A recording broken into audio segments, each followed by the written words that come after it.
गर्भबळीवंत दुस्त नको बाबा. तुकाराम महाराज म्हणतात हा संसार नको. आम्ही या संसाराला घाबरतो. प्रपंच नको वाटतो आम्हाला. प्रपंच ओसरो चित्त तुझे पायी मुरो. नको देवा हा संसार. पण घाबरलं तरी संसार सुटतो का? तुकोबाराय म्हणतात भय वाटे पर न सुटे हा संसार. भीती वाटते पण सुटत नाही. संसाराची भीती वाटते आम्हाला. पण संसार घाबरला म्हणून संसार आम्हाला आमच्यावर आघात करायचा थांबेल काय? शुकाचार्यांनी सांगितलं नको.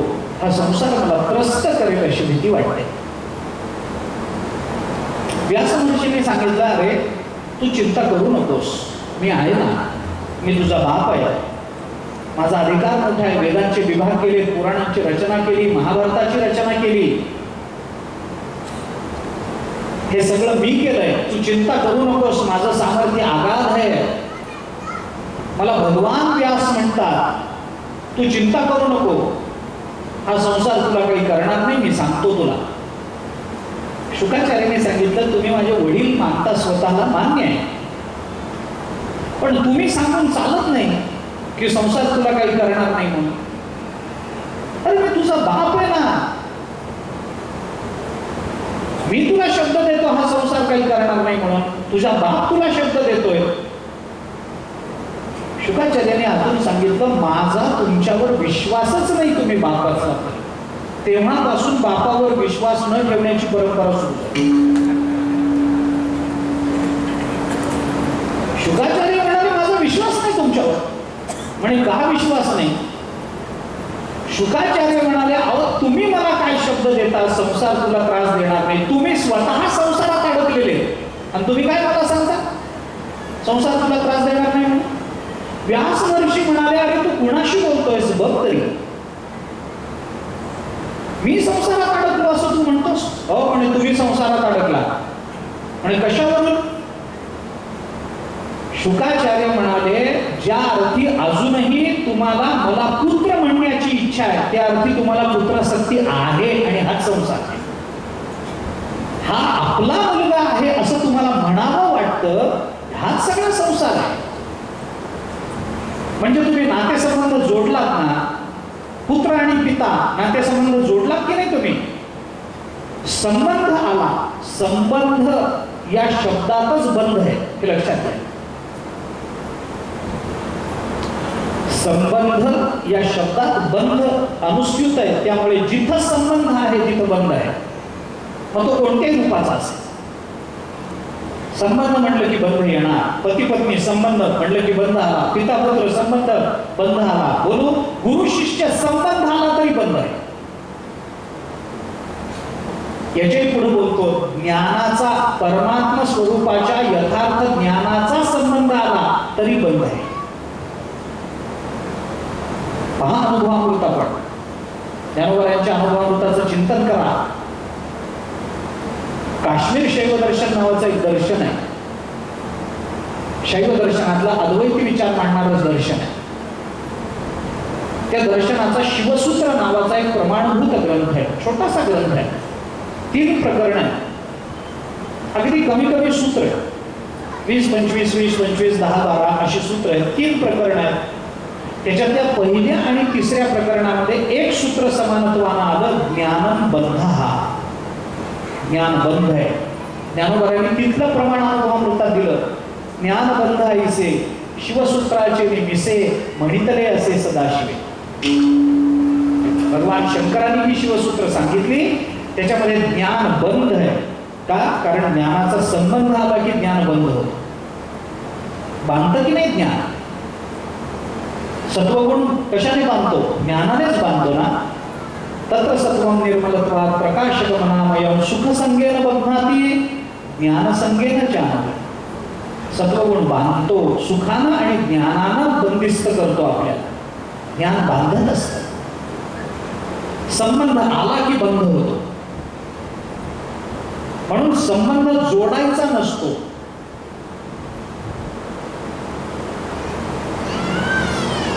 दोन किती अल्पकाळाचा संबंध आला तरी बंध निर्माण होतात अशी उदाहरण आहे. अहो मी तर अशी काही उदाहरणं पाहिली एका सीटवर बसून प्रवास करतात आणि प्रवास संपेपर्यंत याचा मुलगा आणि याची मुलगी यांचं लग्न जमतं. उदाहरण पाहिजे.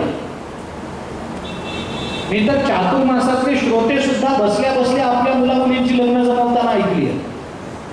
एकाच प्रवचनात बाजूला बाजूला बसलेली, ओळख नाही देख नाही, पण लग्न जमलं, बंध निर्माण झाला का, संबंध आला म्हणून.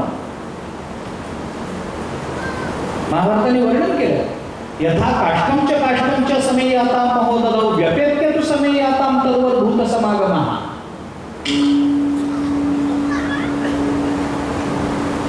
या श्लोकाचा अनुवाद माडगूळकरांनी केलाय. दोन ओंडक्यांची होते सागरात भेट, यथा काष्ठमच्या काष्ठमच्या समयी आता महोदधौ. गीत रामायणात आहे का नाही? दोन ओंडक्यांची होते सागरात भेट, आहे ना?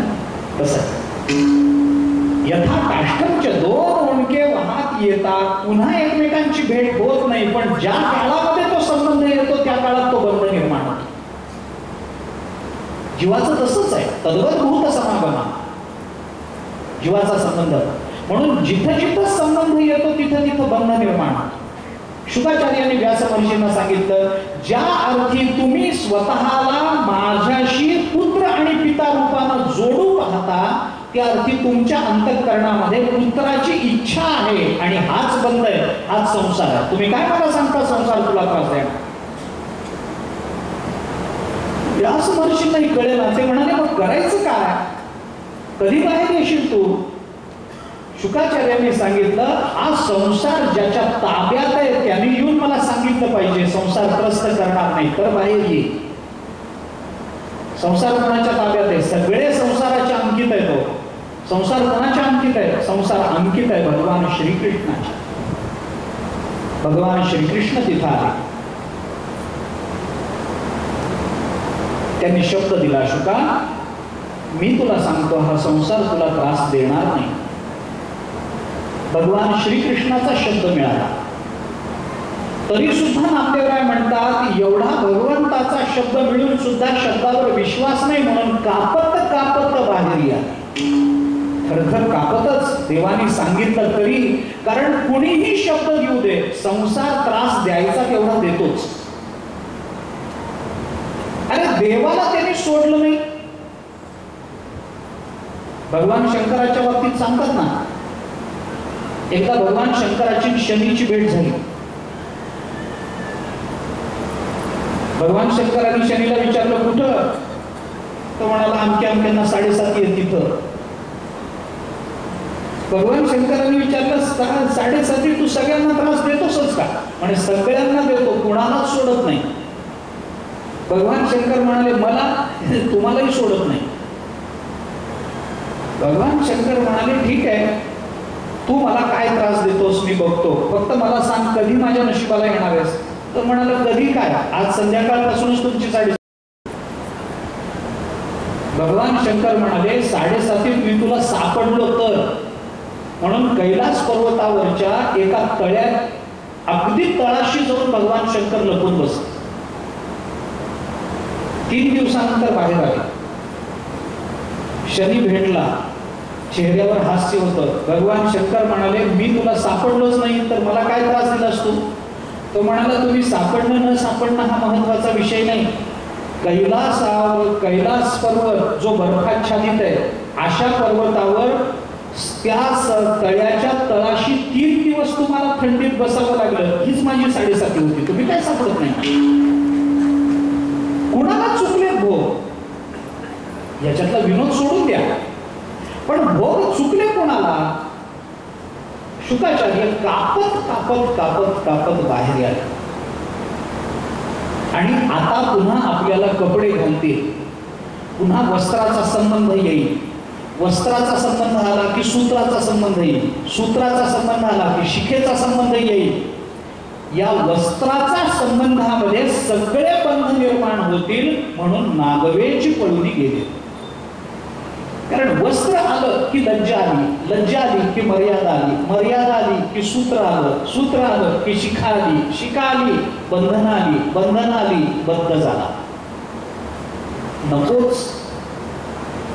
कापत कापत कापत बाहेर आले. बाहेर आल्यानंतर तिथून पळून गेले. व्यास महर्षींना प्रेम निर्माण झालं होतं, स्नेह निर्माण झाला होता, म्हणून ते पुत्रा पुत्रा असा ओरडत त्यांच्या मागे निघाले. पुत्रेती तन्मयतया, तन्मय झाले होते, पण पुत्र पुत्र शुका शुका शुका असं ओरडत त्यांच्या मागे निघाले. पुढे शुकाचार्य पळतात. या कथेचा विस्तार आपल्याला भावार्थ रामायणाच्या 10व्या बालकांडाच्या 10व्या प्रकरणात केलेला दिसतो. नाथ महाराजांनी बालकांड पहिलंच कांड आहे रामायणात, त्याच्या 10व्या प्रसंगामध्ये विस्ताराने याचा विचार केला गेला. शुका शुका शुका करत हे निघाले. शुकाचार्य पुढे पळतात, मागून व्यास महर्षी पळतात.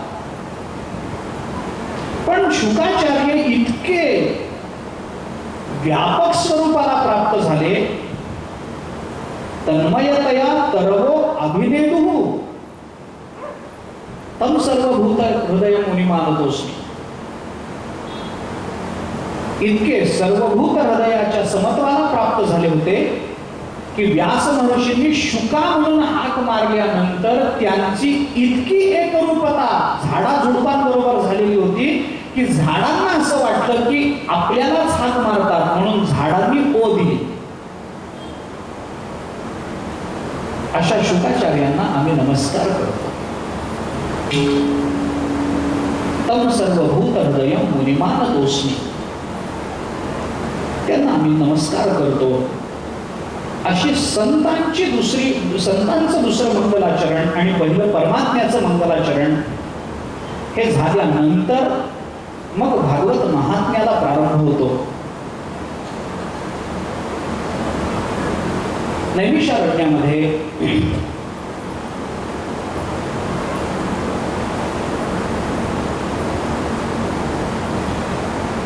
शौनकांनी सुतांना काही प्रश्न विचारले.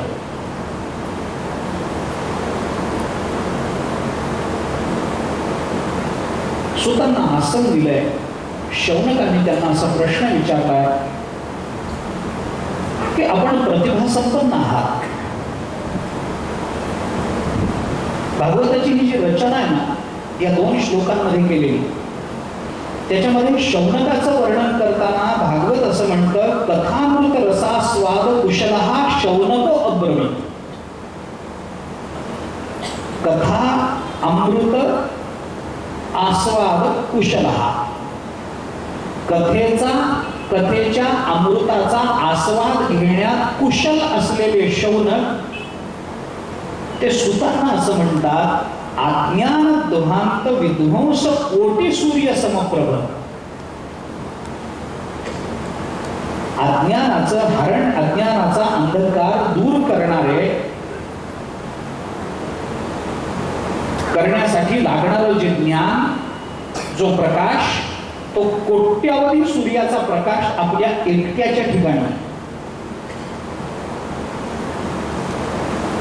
इथं कोटी सूर्य समप्रभ रूपक अलंकार, आणि याच्यामध्ये सूर्य समप्रभ इथं सूर्याकडे लावताना इथं प्रभ या शब्दाचा अर्थ प्रकाश करावा लागतो, आणि सूर्य हा शब्द जेव्हा सुतांकडे लावला जातो तेव्हा प्रभ या शब्दाचा अर्थ करताना प्रतिभा असा करावा लागतो.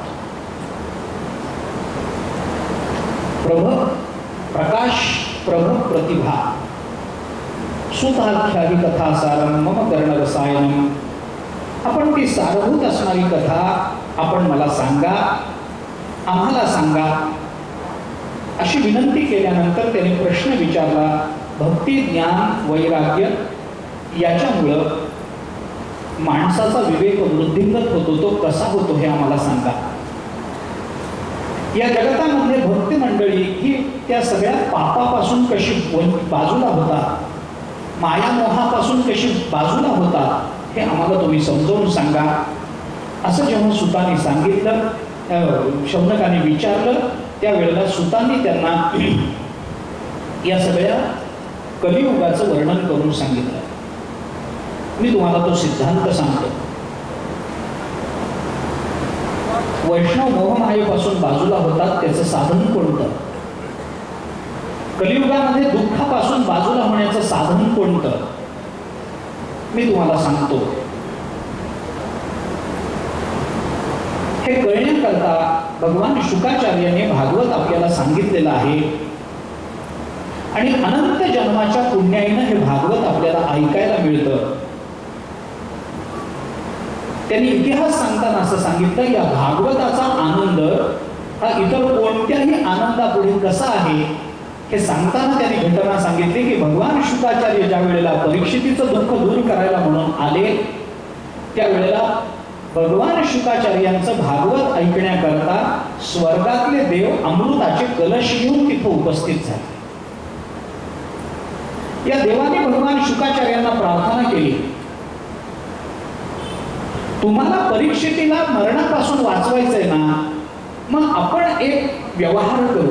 आम्ही अमृत आणलंय, ते आम्ही परीक्षितीला देतो, ज्याच्यामुळे परीक्षित अमर होऊन जाईल, मरणाचा विषय संपला. त्याच्या मोबदल्यामध्ये तुम्ही आम्हाला हे भागवत द्या.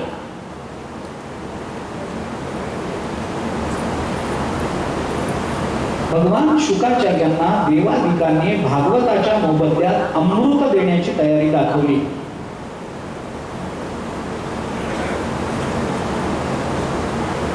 याचा सरळ अर्थ असा आहे की भागवत विकत घेणारे पहिलेपासून तयार असतात, फक्त विकणाऱ्याने ते विकू नये हे शुकाचार्याने दाखवून दिले. आम्ही तुम्हाला अमृत देतो, त्याच्या मोबदल्यात भागवताचं कथामृत तुम्ही आम्हाला द्या. नाथ महाराजांनी भावार्थ रामायणामध्ये 21 प्रकारचं अमृत सांगितलंय. ज्या अमृताची चर्चा करत देव इथं आले ते अमृत अमृत आहे, म्हणजे अमर करणार आहे. काय उपयोग आहे त्याचा? ज्ञानोबारांनी त्या अमृताला अमृत मानलंच नाही. जे काळकुटाचे सहोदर मृत्यू भेणे प्याले अमर देहाचे पुरंदर 14 जाती त्याला अमृत कोण म्हणेल? ते अमृत काळकुटाचा सख्खा भाऊ आहे. एकाच समुद्र मंथनातून काळकूट बाहेर आलं, तिथूनच अमृत बाहेर आलं. सख्खे भाऊ आहेत आणि सख्खे भाऊ म्हणलं तर एखादा तरी दोन स्वभाव समान असणार की नाही? काय त्याचं करायचंय? मग अमृत काय? अमृत स्वरूप असणारी भक्ती खरी अमृत आहे. सात अस्मिन परम प्रेम रूपा अमृत रूपाच. नारद महर्षींचं 3रं सूत्र आहे भक्ती सूत्रात, की भक्ती अमृत रूप आहे. आम्हाला मरू देत नाही म्हणून अमृत नको. त्या अमरत्वाला घेऊन करायचं काय की ज्या अमरत्वामध्ये फक्त देह जिवंत राहतो.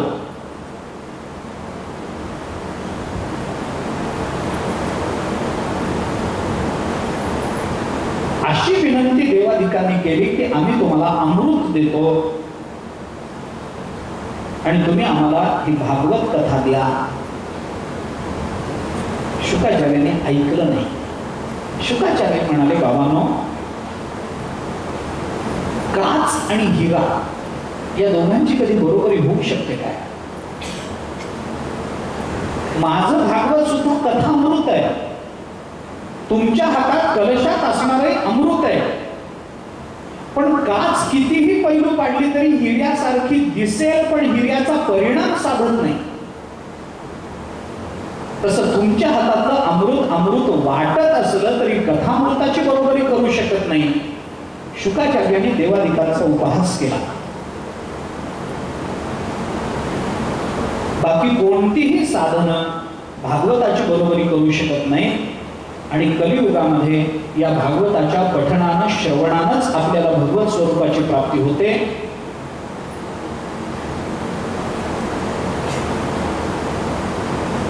हे भागवत संतादिकांनी नारदांना सांगितलं. खरं तर हे भागवत ब्रह्मदेवांनी नारदांना सांगितलंय, पण सूत म्हणाले ब्रह्मदेवांनी नारदांना जरी सांगितलेलं असलं तरी विधियुक्त भागवत हे संतादिकांनी नारदांना सांगितलं.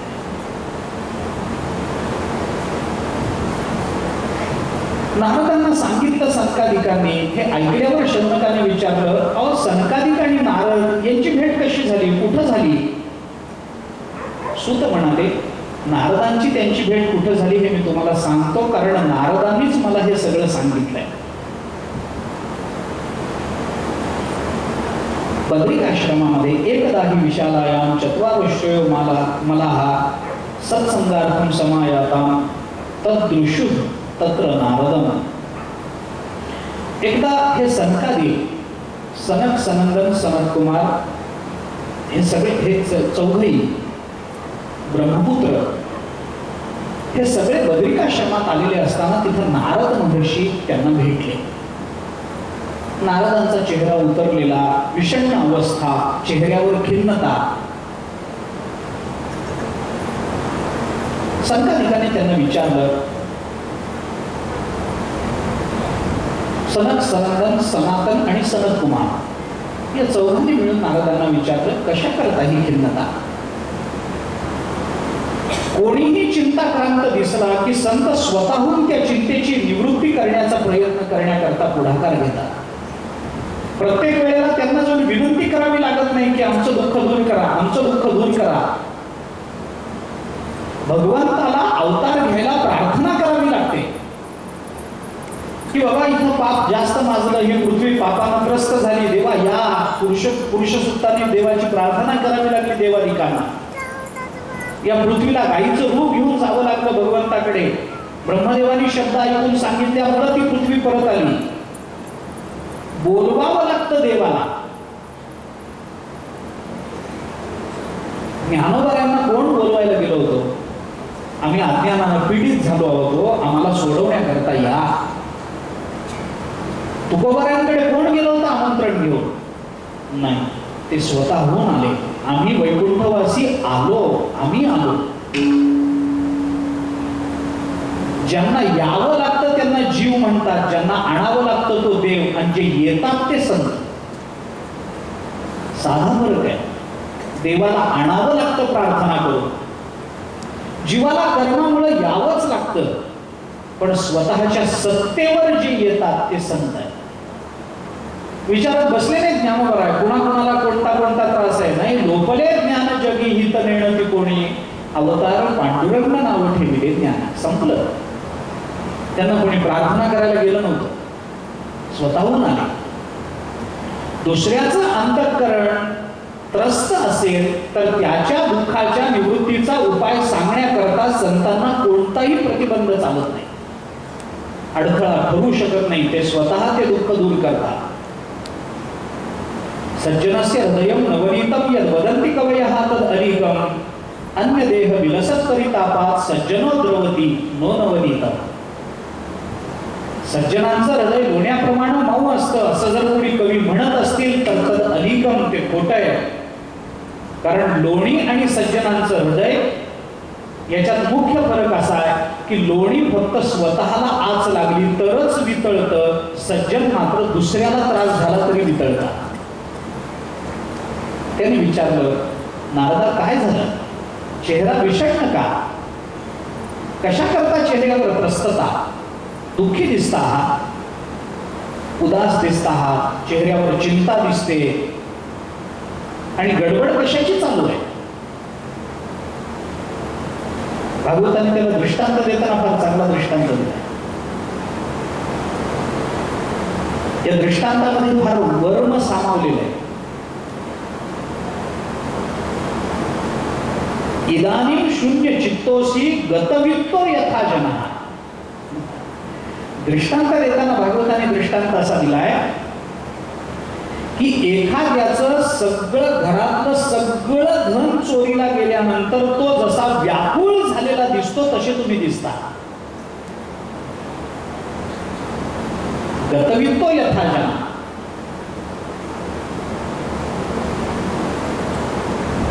धन गेल्यानंतर व्याकुळ होणं, हा दृष्टांत देण्याचं कारण काय? भागवताला फार वर्म आहे त्याच्यामध्ये, म्हणून सांगतो. काय असतं, वेदांतांनी नाशाचा विचार करताना अविनाशी तू तद्विधी येणं सर्वविधम ततम, दुसऱ्या अध्यायातलं भाष्य श्लोक आहे की नाही, या अविनाशी पदावर भाष्य करत असताना शंकरानंदांनी टीकेमध्ये नाशाचे काही प्रकार सांगितलेत. 8 प्रकार सांगितलेत. नाश कसा कसा मानावा लागतो. स्वतः नाश, परतः नाश, आश्रय नाश, संबंधी नाश, कार्य नाश, कारण नाश, असे काही नाशाचे प्रकार सांगितले. त्याच्यामध्ये एक संबंधी नाश सांगितला आहे. संबंधी नाश म्हणजे काय असतो? संबंधामुळे होणारा नाश असतो. मगाशी आपण थोडंसं बोललोय. धनाचा नाश झाला की धनवानाचा नाश होतो. का? कारण धन आणि धनवान यांचा संबंध आहे. मग नारदांना हा दृष्टांत देण्यामध्ये काय तात्पर्य आहे संकालिकांचं? त्याचं कारण असं आहे, धनवानाचा नाश हा धनाच्या नाशाने होतो. म्हणजे त्याला काही रोग नसतो. एखाद्या श्रीमंत माणसाच्या घरी चोरी झाली आणि चोरांनी सगळं लुबाडून नेलं की आता आपल्याजवळ धन नाही ना, आपण कमावलेलं सगळं गेलं, याचा त्या धनवानावर इतका ताण पडतो की त्याच्याने हृदयविकाराचा झटका येतो, तो मरतो. म्हणजे त्याचा नाश त्याच्यामुळे झाला नाही, कुणाच्या तरी संबंधामुळे तो त्रस्त झाला, नाश पावला. हा दृष्टांत देण्याच्या मागे सनकादिकांची अपेक्षा आहे की नारद हे कधी स्वतःच्या दुःखानं दुःखी होणारे नाहीच आहे, पण या जगताचं कल्याण व्हावं म्हणून या जगतातल्या अज्ञानी जीवांचा संबंध त्यांनी स्वीकारलेला असल्यामुळे त्यांना जर दुःख होईल तर ते दुसऱ्यामुळेच होईल. त्यांना स्वतःच्या कारणाने स्वतः दुःखी होणाऱ्या ते नारद नाही. मला आज बरंच वाटत नाही, मला आज थोडंसं उदासच वाटतंय, असं म्हणणारी माणसं जी असतात ती स्वतःमुळे स्वतः दुःखी होतात. परंतु वेदांताचा नियम असा आहे की माणसाच्या जीवनामध्ये निर्माण होणारं कोणतंही दुःख आत्मगत नसतं, ते नेहमी परक्याकडूनच होत असतं. नाही हो, आज फारच उदास वाटतंय. मग त्याला थोडंसं खोदून विचारल्यावर तो म्हणतो काय नाही, ही गावाला गेली ना म्हणून. म्हणजे दुःख त्याचं नाही, ही गावाला गेली म्हणून. ही गावाला गेली हे याच्या दुःखाचं निमित्त आहे. हा स्वतः कधी दुःखी होणार नाही. याच्यामुळे दुःख होईल किंवा कुणामुळे याला दुःख होईल. म्हणून संकालिकांनी विचारलं, गतवित्तो यथा जनः, कशा करता? कारण तदेव मुक्त संगस्य नोचितम वद कारण. कारण तुमच्यासारख्या आसक्ती रहित महात्म्याला दुःख होणं संभवत नाही. तुम्ही आत्मानंदात मग्न असणारी महात्मे आहात. तुम्हाला कुणामुळे दुःख होईल तर इतरांमुळेच होईल. काय दुःखाचं कारण आहे सांगा. हे सांगितल्यानंतर नारदांनी त्यांना काही इतिहास सांगितला.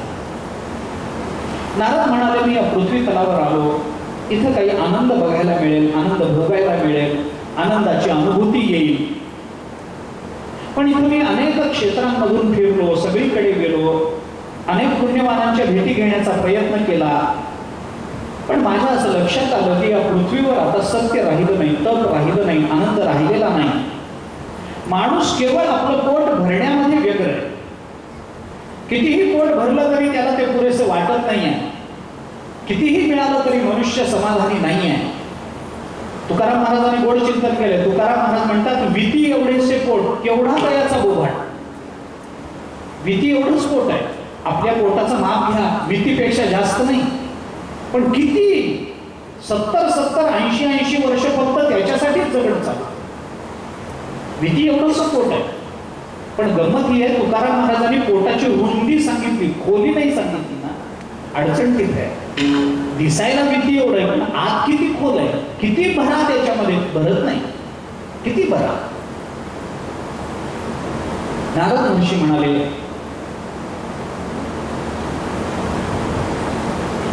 इथं संतांच्या रूपानं फिरणारी माणसं दांभिक दिसतात. घरामध्ये स्त्रियांची सत्ता चालू आहे आणि तिला सल्ला देणारा तिचा भाऊ घरात येऊन बसलाय. हे कलियुगाचं वर्णन आहे. हे कलियुग इथं अवताराला आलं. आता इथं कोणी सिद्ध नाहीये, न योगी नैव सिद्धो वा न ज्ञानी सत्रियो नराहा. इथं कोणी सत्क्रिया करताना दिसत नाही, इथं कोणी ज्ञानी दिसत नाही, योगी दिसत नाही. कारण का? कलियुग आलं. म्हणून अशा कलियुगाचे दोष बघत बघत बघत बघत मी जेव्हा पृथ्वीवर संचार करत होतो त्यावेळेला मला असं वाटलं की इतरत्र कुठं समाधान मिळत नसेल तर निदान भगवान श्रीकृष्णाने ज्या ठिकाणी लीला केल्या त्या यमुनेच्या तटावर तरी आनंद मिळेल म्हणून मी तिथे आलो. तर ते यमुनेच्या तटावर मला एक अतिशय विलक्षण असं दृश्य दिसलं. म्हणजे काय दिसलं? नारदांनी सांगितलं, मी तिथं असं पाहिलं की एक स्त्री तिथं अतिशय विमस्त अवस्थेमध्ये बसलेली आहे. त्या स्त्रीजवळ 2 पुरुष आहेत, ते पडलेले, गलितगात्र झालेले. ती स्त्री त्या 2 पुरुषांची सेवा करते. इतके गलितगात्र होऊन पडलेले, निचेष्ट पडलेले की त्यांना जागवण्याचा प्रयत्न करते. त्यांना वारा घालते पदरानं आणि त्यांना जागवता जागवता रडते. ती स्त्री त्या 2 पुरुषांना उठवण्याचा प्रयत्न करते. अवतीभोवती कोणीतरी मदतीला येईल अशा अपेक्षेने चहूबाजूने वेध घेते की कोणीतरी मला मदत करेल. त्या स्त्रीच्या अवतीभोवती हजारो स्त्रिया आहेत. त्या स्त्रिया त्या स्त्रीची सेवा करतायत आणि ती स्त्री त्या निचेष्ट पडलेल्या 2 पुरुषांची सेवा करते. कोणीतरी मदतीला येईल या आशेनं आजूबाजूला पाहते आहे. हे दृश्य बघितल्यानंतर कुतूहल म्हणून मी जवळ गेलो. बघितलं तर त्या स्त्रीनं मला नमस्कार केला आणि ती स्त्री मला असं म्हणाली, भो भो साधो क्षणम तिष्ठ. साधू पुरुषा, एक क्षणभर थांब. माझी अस्वस्थता लक्षात घे. माझं दुःख निवारण कर. माझी चिंता दूर कर. मला असा काहीतरी मार्ग सांग की जे सांगण्यामुळे माझ्या अंतःकरणाला स्थैर्य प्राप्त होईल. कारण भवे धुरी भवतो दर्शनं तदा. कारण ज्या वेळेला माणसाचं पुण्य कर्म उदयाला येतं त्याच वेळेला तुमच्यासारख्या साधू पुरुषांची गाठ पडते. पुण्य फळले बहुता दिवसा, भाग्य उदयाचा ठसा, झालो सन्मुख तो कैसा संत चरण पाहून. संत चरणाची प्राप्ती झाल्यानंतर आजी फिटले माझे कोडे असा जर अनुभव संतांना येत असेल तर माझंही कोडं फिटलं पाहिजे. नारदांनी त्या स्त्रीला विचारलं की मी तुला काही सांगावं, तुझी चिंता दूर व्हावी हे ठीक आहे, पण तू आहेस कोण? हे 2 पुरुष जे तुझ्या बाजूला पडलेले आहेत ते कोण आहेत? 2 तुला या पंख्यानं वारा घालणाऱ्या, पदरानं वारा घालणाऱ्या या आजूबाजूच्या स्त्रिया आहेत, कोण आहेत हे? मला जरा सविस्तर सांग. कारण कुणाचं दुःख आहे याच्यावरून दुःखाचा उपाय कोणता आहे हे ठरत असतं. प्रत्येकाच्या दुःखावर एकच उपाय नसतो. डॉक्टरकडे आलेल्या प्रत्येक रोग्याला डॉक्टर वेगळं औषध देतो. सगळ्यांच्या रोगावर एकच औषध देऊन चालत नाही. सोनामुखीचा पाला देऊन चालत नाही सगळ्यांना एकदम. प्रत्येकाचं औषध वेगळं असतं. कुणाला दाताचं दुखणं असतं त्याला औषध वेगळं, कुणाला डोकं दुखतं त्याचं औषध वेगळं, कुणाला पोट दुखतं त्याचं औषध वेगळं, कुणाला चक्कर येते त्याचं औषध वेगळं, कुणाला भूकच लागत नाही त्याचं औषध वेगळं, कुणाला अशक्तपणा वाटतो त्याचं औषध वेगळं, हाताचं दुखणं वेगळं, पायाचं दुखणं वेगळं. आता तर त्याच्यामध्ये इतकी प्रगती झाली की प्रत्येक गोष्टीचा डॉक्टर वेगळा आहे.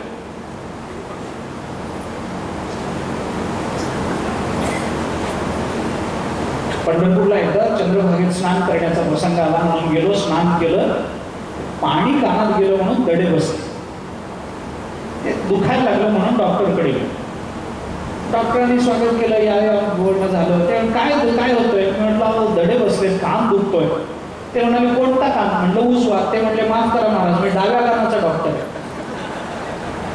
प्रत्येकाचं आता ते स्पेशलायझेशन म्हणतात, ते सुपर स्पेशालिटी झाली. त्याच्यामध्ये प्रत्येक जण वेगळा, प्रत्येकाचं औषध वेगळं, प्रत्येक जण तसं प्रत्येकाच्या दुःखाची निमित्त वेगळे. जरी प्रत्येकाच्या दुःखाचं मूळ कारण अज्ञान असलं तरी प्रत्येकाला औषध पाहिजे, ते ज्ञानाचं नकोय.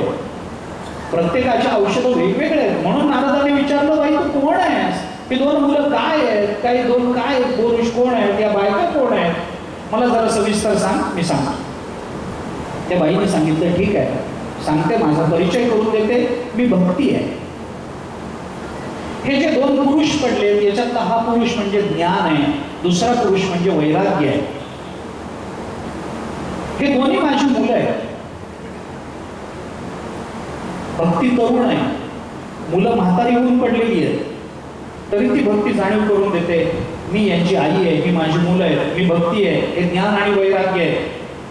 कालगतीमुळे हे असे वृद्ध झाले आणि बाकीच्या सगळ्या ज्या बायका आहेत ज्या माझी सेवा करतात त्या सगळ्या गंगा यमुना वगैरे नद्या आहेत. एवढी सेवा माझी चालू असून सुद्धा माझ्या मनाला समाधान नाही. आपण मला काही सांगा, माझ्या चित्ताला स्थैर्य मिळेल असं काहीतरी करा. म्हणे सांग काय कथा तुझी. भक्तीनं सांगितलं, उत्पन्ना द्रविडेचा वृद्धिं कर्नाटके गता क्वचित क्वचित महाराष्ट्रे गुर्जरे जीर्णतां गता. माझी कथा अलौकिक आहे म्हणे. द्रविड देशामध्ये माझा जन्म झाला, कर्नाटकामध्ये मी वाढले, महाराष्ट्रात मला सन्मान प्राप्त झाला आणि गुजरातमध्ये माझी अवहेलना झाली. आता सध्याचे संबंध मी जोडत नाही, भक्तीनं काय सांगितलंय ते सांग. गुजरातमध्ये मला मी वृद्ध झाले, वृद्धापकाळानं मला घेरलं. भक्ती या कलियुगामध्ये असल्यामुळे या कलियुगातल्या अनेक दुर्जनांनी मला छिन्न विच्छिन्न करून टाकलं. पण या सगळ्या दुर्जनांना घाबरून मी ज्या वेळेला वृंदावनामध्ये आले तेव्हा वृंदावनामध्ये थोडी सत्य भक्ती मला दिसल्यामुळे थोडी माझी तब्येत सुधारली, मी थोडीशी पुष्ट झाले, मला बरं वाटायला लागलं. पण ज्ञान आणि वैराग्य ही माझी मुलं ती मात्र तशीच राहिल्यामुळं माझं दुःख दूर झालं नाही.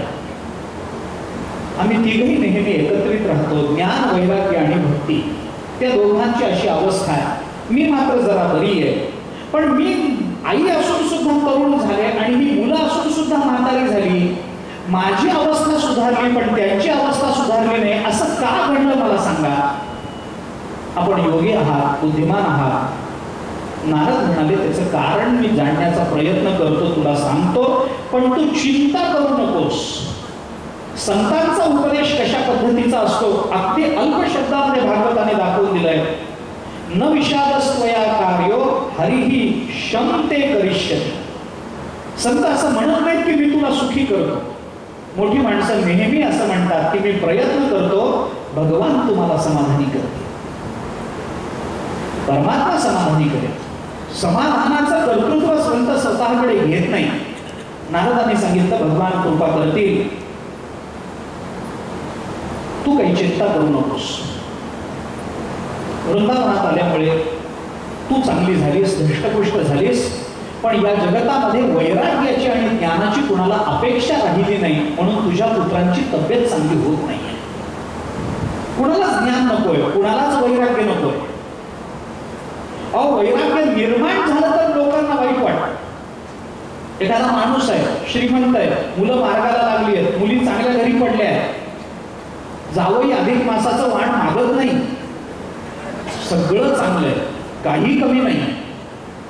मुलांनी होता तो उद्योग मोठा वाढवला, मुली चांगल्या घरी पडल्या आहेत, तब्येत चांगली आहे, पत्नी चांगली आहे, हा निवृत्त झालेला आहे, मुलं काही त्रास देत नाही आहेत. अशा परिस्थितीमध्ये एखादा मनुष्य जर म्हणायला लागला की आता माझं जवळजवळ सगळं संपलंय, कशा करता आता मी इथे राहू, जाऊ दे, तुम्ही घर चांगलं सांभाळत आहात, मी आणि माझी पत्नी कुठेतरी तीर्थक्षेत्रामध्ये जाऊन राहतो, कुठेतरी जाऊन आत्मचिंतन करतो, असं जर एखादा भरल्या घरातला माणूस म्हणत असेल तर त्याचे नातेवाईक म्हणतात, अहो काय इतकं घर भरलेलं घर सोडून काय अवदसा आठवली तुम्हाला निघून जाण्याची. म्हणजे वैराग्य निर्माण झालं तर ती अवदसा वाटते. सध्याच्या काळामध्ये कुणाला वैराग्याची अपेक्षा, ज्ञानाची अपेक्षा कुणाला. त्यामुळे या दोघांची तब्येत चांगली होत नाही. भक्ती म्हणाली मी खरं सांगू का, धर्मराज युधिष्ठिराने आणि त्याच्याच नंतर त्याच्या मुळात झालेल्या परीक्षितीने या कलियुगाला जेव्हा जास्त माजवून ठेवलंय. त्यांनी जर या कलियुगाला तेव्हाच मारून टाकलं असतं तर हे दुःखाचे दिवस आम्हाला बघावे लागले नसते. पण कलियुगामध्ये अधर्म इतका वाढला आणि भक्ती नारदांना विचारते, नारदा तुम्ही तरी मला सांगा एवढा सगळा अधर्म देवाला बघवतो कसा. नारद म्हणाले तू उद्विग्न होऊ नकोस, थांब जरा विचार कर. तू ज्या कलियुगाला नावं ठेवतेस ते कलियुग चांगलं आहे. संतांचा हा स्वभाव असतो की संत सगळ्या वाईटातून चांगलं शोधून काढतात आणि माणसाचा हा स्वभाव असतो की सगळ्या चांगल्यातून माणूस दुःख उडकून काढतो. सगळं चांगलं असतं पण रडायची सवय असते आणि रडावं अशी सगळी परिस्थिती निर्माण झालेली असते, पण संत आनंदी असतात.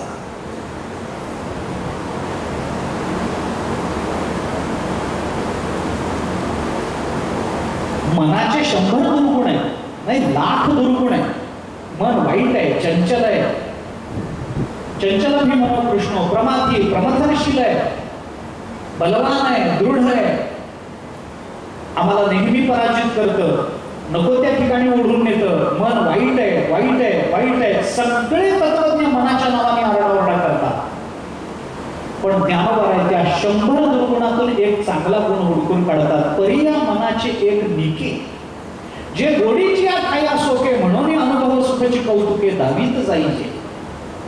मन 100 दुर्गुणांनी युक्त असेल, पण या मनाचं एक चांगलं आहे, त्याला जिथं आवड निर्माण होते तिथून ते बाजूला जात नाही.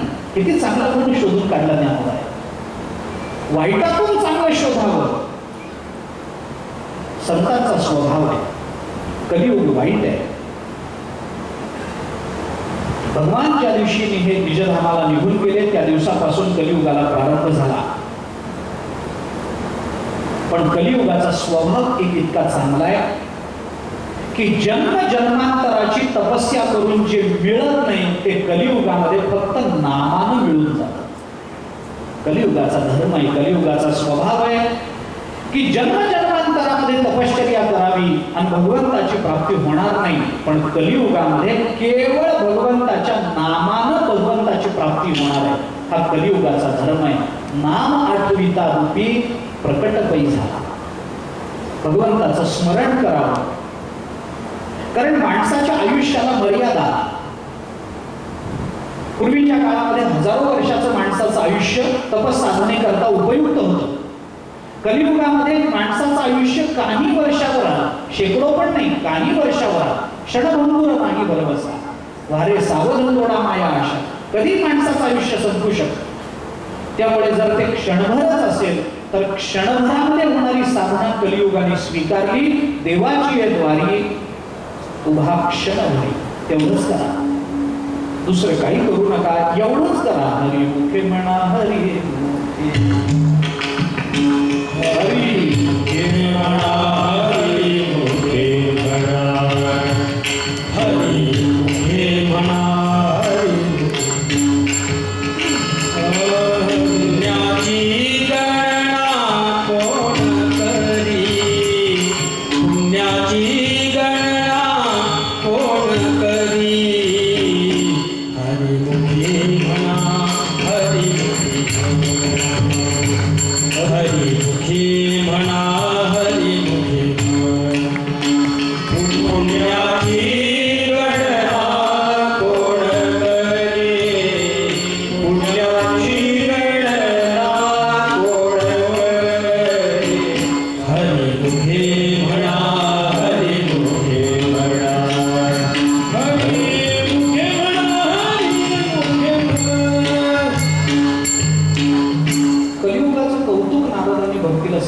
भक्तीला जरा बरं वाटलं आणि मग नारदांनी भक्तीचं दुःख दूर करण्याचा प्रयत्न केला.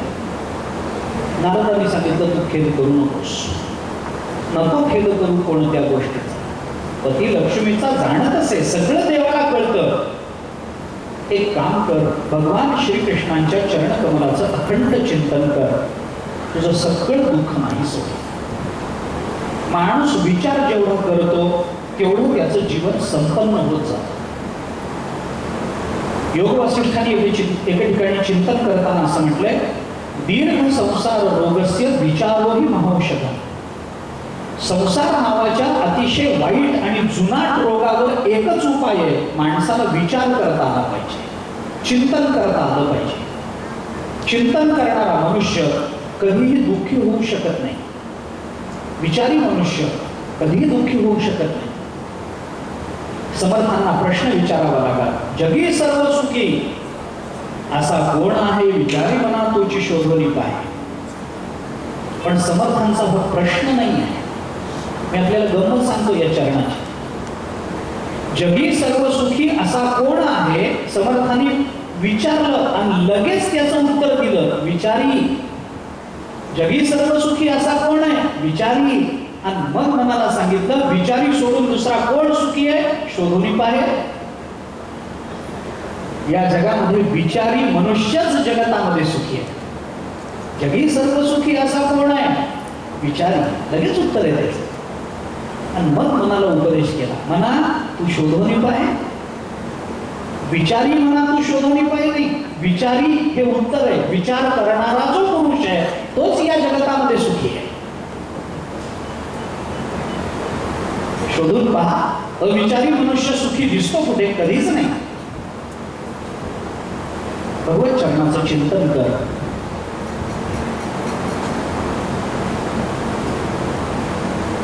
अनेक साधनं वेगवेगळ्या युगामध्ये सांगितली गेली, पण कलियुगामध्ये भक्ती हे एकमेव साधन आहे. कलौत हरिकीर्तना करावे कीर्तन, कलियुगा माझी करावे कीर्तन, कलियुगा माझी करावे कीर्तन. तेरे नारायण देईल भेटी, तेरे नारायण देईल भेटी, कलियुगा माझी करावी कीर्तन, कलियुगा माझी करावी कीर्तन.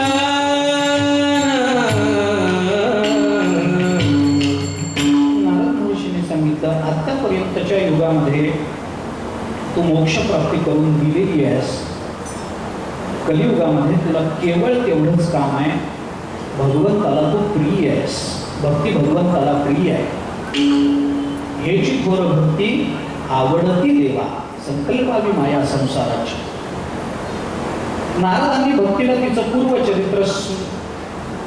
चरित्राचं स्मरण करून दिलं. नारद म्हणाले, एकदा तू भगवंताला विचारलं होतंस की मी काय करू आता कलियुगामध्ये.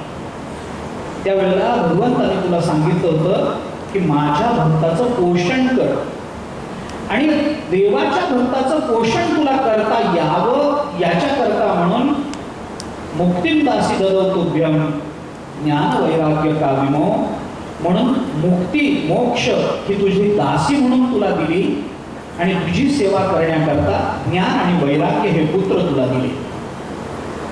तेव्हा भक्ताचं पोषण करणं हे तुझं काम आहे. तू जशी सत्ययुगापासून द्वापर युगापर्यंत राहिलीस, तसंच आताही कलियुगामध्ये तू राहा. तू स्मरण केल्याबरोबर मोक्ष चालत येईल. स्मृतात्वयापि चात्रैव मुक्तिरायाति यातीच, याचाच अनुवाद तुकोबारांनी केला. मुखी नाम हाती मोक्ष आईची साक्ष बहुतांची. चिंता करू नकोस, कलियुगासारखं चांगलं युग दुसरं नाही. या कलियुगामध्ये जे पापी असले त्यांनी जरी नामस्मरण केलं तरी ते भगवान त्यांना जवळ करतील, कारण तू त्यांचा आश्रय करतेस. अपिचेत असे पापे घेऊ, किती जरी पापी असला, दुराचारी असला तरी, अपिचेत सुदुराचार भजते माम अनन्य भाग साधुरे वस मंतव्य सम्यक व्यवसितो ईसा, गीता बोलते. आणि अशी भक्ती तू इथं राहा असं नारदांनी सांगितल्यानंतर सुतांनी सांगितलं. नारदांच्या तोंडून हे सगळं ऐकल्यानंतर भक्ती सगळ्या अंगाने पुष्ट झाली, आणि त्या भक्तीनं नारदांना सांगितलं की तुम्ही धन्य आहात, मला पुष्टी प्राप्त करून दिली. ठीक आहे, आतापासून मी तुमचा त्याग कधीही करणार नाही. नारद भक्तीचे आचार्य आहेत. तुम्ही करुणाळू आहात, कृपाळू आहात, माझं दुःख दूर केलं, पण काही करा, माझ्या या 2 मुलांना जागवा. आईचं हृदय असेल, स्वतःला प्राप्त झालेलं समाधान आईला समाधान वाटत नाही, पुत्रांचं समाधान महत्वाचं वाटतं. यांना जागवा, यांच्यासाठी काही करा. सुतांनी सांगितलं की नारदांनी ऐकल्यानंतर नारद त्यांना जागवायला लागले. त्यांच्या कानामध्ये नारद ओरडायला लागले. मुखम संयोज्य करणांते शब्दमुच्चय समुच्चरण ज्ञान प्रबुद्धतां शीघ्रम रे वैराग्य प्रबुद्धतां ज्ञाना जागा हो बाबा, वैराग्या जागा हो. कानामध्ये आरडाओरडा झाला. नारदांनी फार कष्टानं त्यांना जाग केल्यामुळे, गीतापाठ वगैरे करून जाग केल्यामुळे थोडीशी जागृती त्या दोघांना आली. आळसानं जांभळीने ज्ञान आणि वैराग्य उठले, पण डोळे उघडून बघू शकले नाहीत. त्यांची अवस्था बिकट झालेली होती. भक्तीनं विचारलं, यांची ही अवस्था दूर कशी होईल? नारदांनी भगवत चिंतन करायला प्रारंभ केला. आकाशवाणी झाली, तुम्ही खेद करू नका, तुमचे सगळे प्रयत्न सफल होतील. नारदांना बरं वाटलं. सत्कर्म करण्याची प्रेरणा आकाशवाणीनं दिली. ही आकाशवाणी सगळ्यांना ऐकू आली, पण कुणालाही कळली नाही. ऐकणं वेगळं, कळणं वेगळं. मोठ्यांचे शब्द ऐकू येतात, कळत नाही. मूर्खांचे शब्द काय करू?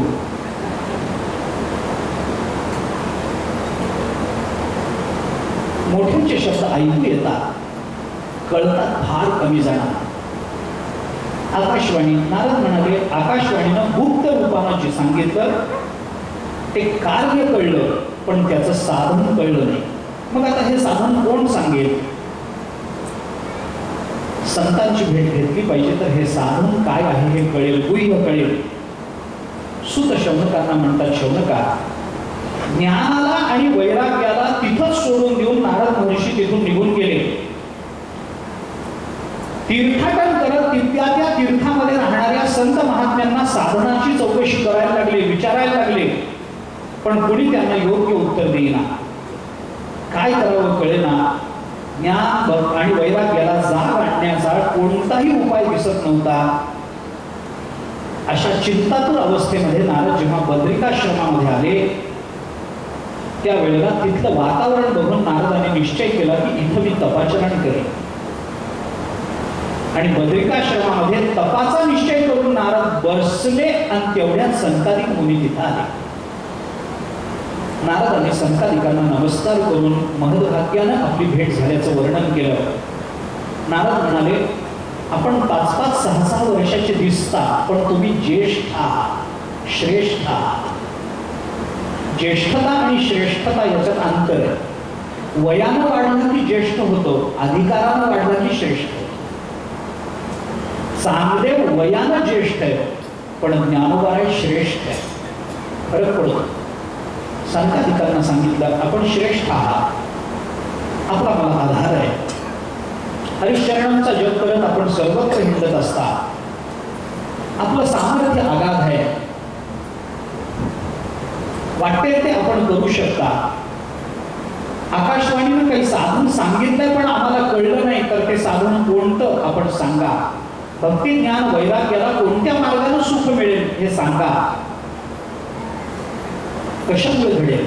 संतादिक म्हणाले, चिंता करू नका, सोपा उपाय आपल्याला पहिल्यापासून दिलेला आहे, फक्त तुम्हाला तो कळला नाही. काय करायचं? त्यांनी सांगितलं, काही करण्याचं, स्वतंत्र करण्याचं काही कारण नाही. मग काय केलं पाहिजे?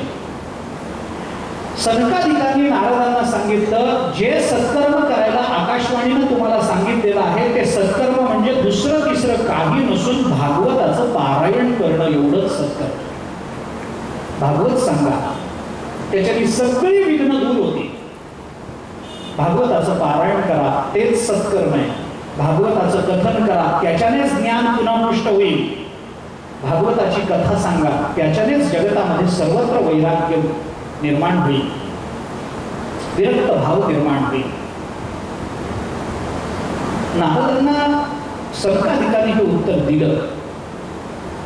नारद म्हणाले, अहो तुम्ही जे साधन मला सांगता, माझा पटकन विश्वास बसत नाही त्या साधनेवर. कारण वेदांताचे, गीतेचे पाठ ऐकून जे ज्ञान आणि वैराग्य जागे झाले नाही, ते नुसतं भगवंताची कथा ऐकून कसे जागे होती? माझा विश्वास पटकन बसत नाही. काहीतरी त्याच्यावरचा उपाय सांगा.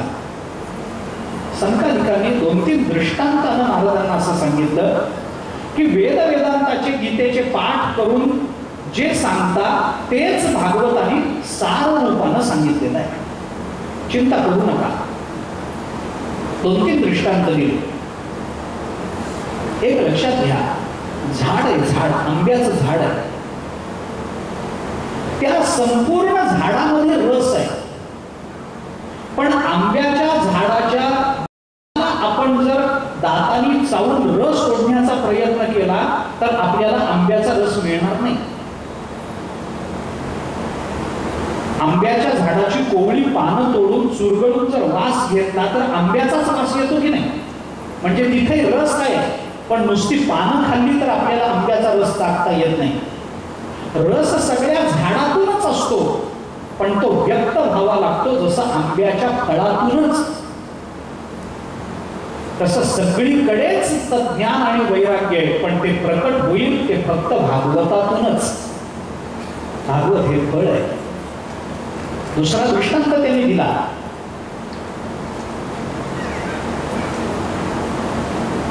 दुधामध्ये तूप असतंच म्हणून तर दुधापासून तूप निर्माण होतं.